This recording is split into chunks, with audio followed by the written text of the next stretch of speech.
দেবীজ tasty ট্রিটসে তোমাদের সকলকে স্বাগত জানিয়ে আজকে একটা নতুন রেসিপি শেয়ার করছি। তোমরা আমার আগের মতিচুর লাড্ডুর যে রেসিপিটা ছিল সেটা খুবই পছন্দ করেছো।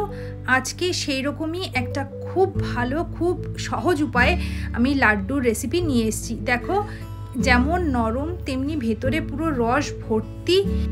এই লাড্ডুটা যে কত সহজে তৈরি করা যায় তোমরা ভাবতেও পারবে না। পুরো ভিডিওটা দেখো তাহলেই বুঝবে। এইটা বানিয়ে গণেশ চতুর্থীতে তোমরা গণেশ ঠাকুরকে নিবেদন করো। প্রথমেই আমি কেশর আর একটু চিনি ভালো করে গুঁড়ো করে নিয়ে একটু জলের সঙ্গে মিশিয়ে রাখবো। এটা আমাদের পরে লাগবে। এবারে আমি এখানে নিয়েছি 1 কাপ বেসন। বেসন মোটা দানার হোক বা মিহি দানার, যে কোনো বেসন হলেই চলবে। সেটা কিন্তু অবশ্যই ভালো করে চেলে নিতে হবে। দেখো আমি এই বেসনটা খুব ভালো করে চেলে নিয়েছি।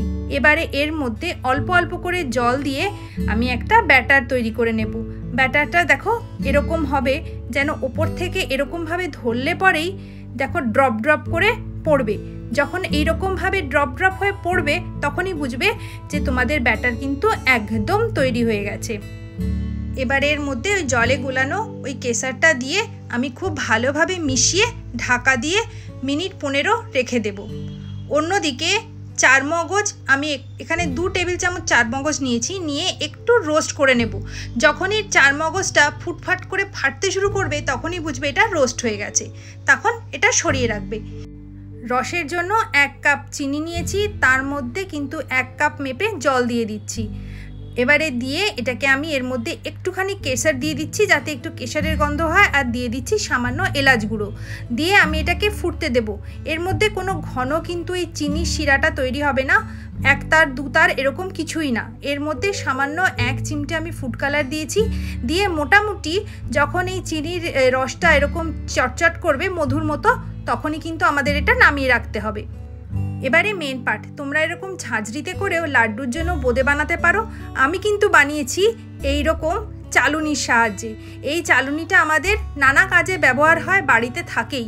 দেখো আমি এটাকে কিন্তু উপর থেকে এরকম ধরেছি আর উপর থেকে এরকমভাবে একটুখানি ব্যাটার দিয়ে ধরে আছি।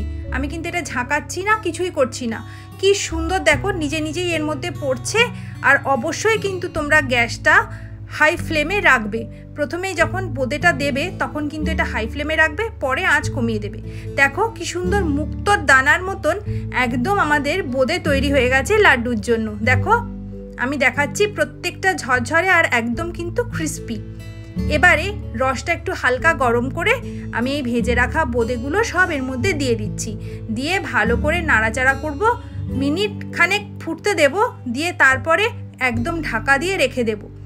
দেখো ঘন্টাখানেক বাদে কিন্তু পুরো রসটা এই বোঁদেটা কিন্তু সোক করে নিয়েছে। এবারে এর মধ্যে দিয়ে দিচ্ছি 2 চামচ ঘি, কারণ ঘিতে কিন্তু এই লাড্ডুতে একটা খুব সুন্দর গন্ধ বেরোয়। এবারে এর মধ্যে দিয়ে দিচ্ছি যে রোস্ট করে রাখা চারমগজ ছিল সেইটা।